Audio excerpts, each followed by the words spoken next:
Okay, ladies and gentlemen, boys and girls, and people of the custard persuasion. My name is Dodoc Saberfrenzies, and so I've had quite a few people who I've been speaking to, and I've basically been raving about this game, Copy Kitty. And they keep saying, well, what is this game? What is this game that you're so in love with? I said, well, imagine a combination of Kirby and the Crystal Shards and the older Mega Man games. And they said, that makes no sense, and then I start crying. So I thought, well, instead what I'd do is I'd actually put together a video, just of me playing through the story mode, just with Boki, with this person, who specialises in mass destruction and ease of use, rather than this teleporting anti the top hat who confuses the shit out of me. So let's not play him. Let's play Boki. Let's do this.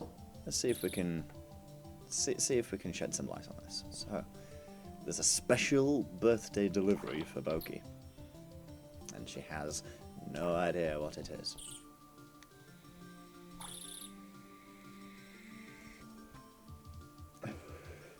That's a really creepy emphasis on have fun. I've not noticed this before, but that's kind of creepy.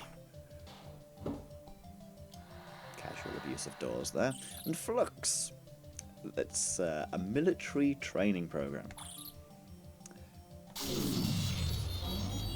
Just for context, apparently Boki is 15 years old in game.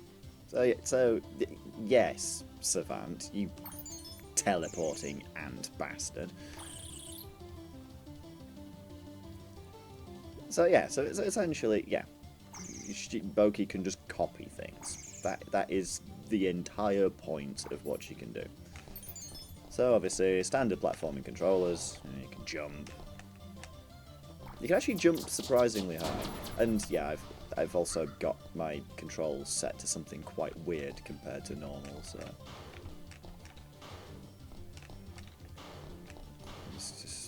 Just casually going to break pathing here, don't mind me. Actually, that kind of makes me wonder whether or not this is an oversight, but it doesn't seem to be. Okay, right, so, yeah. So at the moment, we now have 3 abilities. So we have Force, which is homing, we have Plasma, which can pierce shields, and then Bounce, which just, well, I mean, I'm sure you can take a guess. Also, if you look on, I can't select it, but if you look on the right, we've got a boost drive. So you can have several of these. The 2 most common ones you come across are Flame, which sets things on fire, and then Frost, which slows things down. You can actually combine the 2 as well to get Antipode, which does both.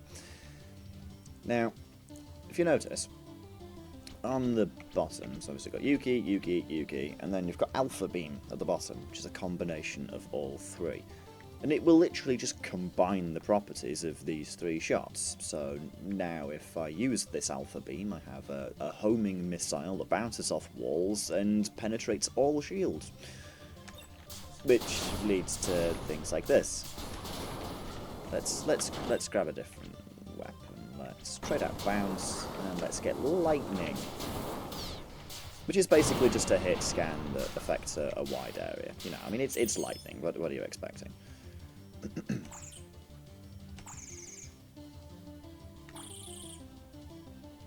Yes, Boki has insecurities because she has the power of a god, but it's not the god she wants to be. Now, my friend Cormanus will probably be better at figuring this out than me, but apparently if you do that equation, it actually totals the number of weapons in the game, which I think is, like, what? I think it's like 270 across the 2 characters. I'm just trying to think. My ability to do maths has gone down the toilet in the last few minutes. But okay, so that's basically how you do it. And I appreciate I did do some sequence breaking in the tutorial, which probably doesn't help people figure out what's going on. But I'm sure you'll pick this up as we're going along. So, Mission 1, defeat the Taspets. So, these targets, these are Taspets. I have no idea why they're called aspects. They just are. And I don't know why they have a bullseye on them either. But the thing is, yeah, don't stand in the musical acid, by the way, Dodoc. That's generally speaking a bad move. So you fucking acid twat. So, yeah. So we have the ability to kick through terrain, which is very useful. Which can make for some interesting platforming, or lack of it, if we end up destroying too many platforms. Because even though Boki can jump a surprising height, she does still have limitations. At this stage, anyway. I mean, that changes later on, but we'll get into that later. Oh, yeah, and, no I can't. Okay, so if you look on the left-hand side towards the bottom, you've got that combo meter. If all of that gets filled up, then you will start glowing in rainbow colours. Your cooldown on your shots is a lot lower, so you can just rapid fire. And it actually costs less ammo. So if you look in the top, just underneath the health bar, then obviously it's got force times 306, and ricochet rocket times 36. That is the single shot and the combined shots, respectively. So you can't just spam everything and hope for the best, sadly. I mean, well, you can spam everything and hope for the best, and that's usually how you win the game. But if you're wanting to keep the powerful weapons, then you have to be a bit more frugal. So yes, this is still the easy stuff. This is still very much the easy stuff. I mean, I'm debating whether or not I want to do hard mode afterwards, because as much as I absolutely adore hard mode, because it really does strike the perfect balance between, you know, difficulty and being a dick. It can be a bit problematic, and you know, it's just it is exceptionally difficult at the end of it. And I don't think the videos would be very entertaining if it's just a never-ending parade of me swearing.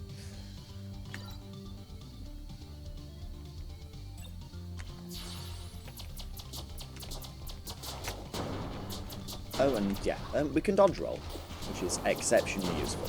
Dodge rolling is easily the most abused thing that I do in this entire game, with the exception of kicking to block projectiles, which is something you can do. And on an interesting little side note, then it is actually possible for you to reflect bullets that your enemies launch at you, provided that your timing's good enough with them. But you normally have to hit the exact centre of the projectile, which can be a bit tricksy, especially for the ones where the hitbox of the projectile is wider than your character's body. So in theory you can block them, but in practical terms you can't. Which is upsetting. Also, tornado. Tornado is the greatest thing in the world. It is easily the best base weapon in the game, followed by explode, then followed by plasma. So obviously if you combine all three, then you're gonna have some fun times here. Also, giant fucking Egyptian eye robots, because why the fuck not? Let's take control of it. This is my giant Egyptian eye robot. This is the bringer of Armageddon. It is Armageddon. It is actually Armageddon. It is a Megadon. It's our Megadon. Okay, let's stop riffing on this thing. So, in case you haven't noticed, I've developed a very complicated strategy for dealing with everything, and that's hit things with my claw. I also have the Eye of Ra. It's a bit anticlimactic, to be truthful. I mean, it's good if there's loads of small enemies nearby, but for large single targets, not so much. So, this is where Boki now... Okay, so Entam... I have no idea. Entamna? I think that's how you pronounce it. They're basically wizards. A small portion of the population get born with magical powers. So, yeah. So this is the point where you begin to realise, Boki might be a little bit stronger than you think.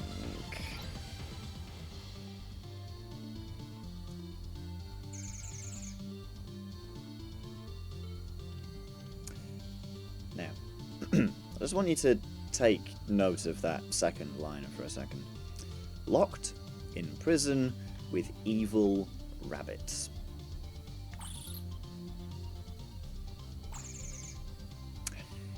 I agree with Boki so hard that it's not even funny.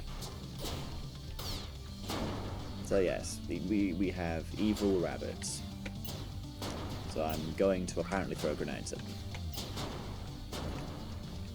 However, because I've played this particular level quite a lot, I know that my favourite weapon is in here.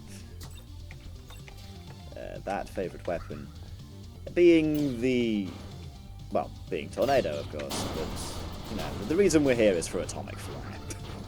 this is why we're here. It's so unbelievably beautiful and terrifyingly deadly. And dodge roll.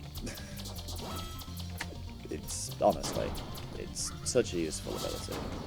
I love you, dodge roll. This is why I don't like people who wait lightning about. Now, the thing is, for the most part, if you combine two weapons, then it will give you a combination of the above. But quick and lightning form something entirely different. It actually gives you a blade. Now, add a bit of tornado to that, and suddenly we are spinning for literally days. But let's get a bit of variety in here. Let's get a plasma blade. Let's get freaking rainbow armor-piercing sword that kills everything.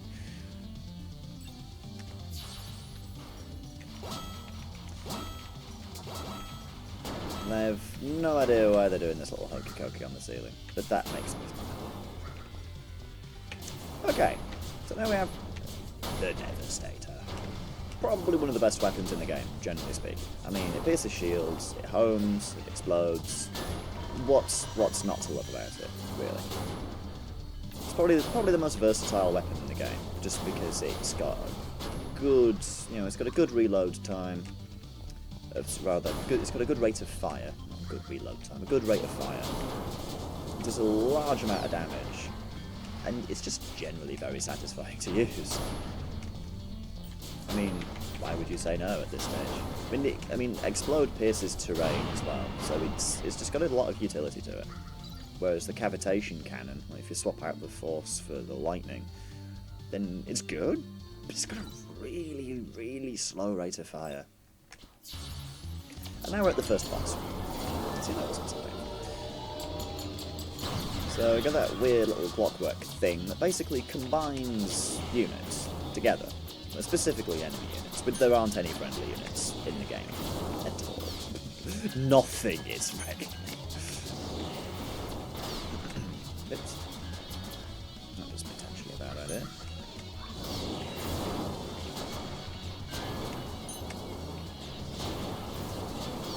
And so it's combined a load of these smaller units called echikes. Probably not how you pronounce it. It gets loads of these echikes and combines them into a big one that can spawn small units. Now, something else we need to consider with this game is it's all about copying the weapons of your opponents. Why shouldn't that include the boss weapons? I see no problem with this whatsoever. I'm just going to play cool with the boss. Yeah, no. Doing. And in the back pockets. No. Let's go for the middle. I thought targeting with this thing is a bitch. It just seems to lock onto random units with no real consistency. I don't know why. And Boki is terrified that she is actually a god.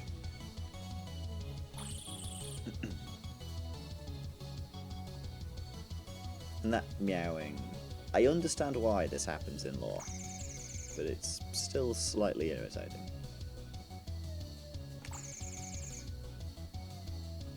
Okay, Savant, do your thing. And now we're suddenly in a forest. Good luck.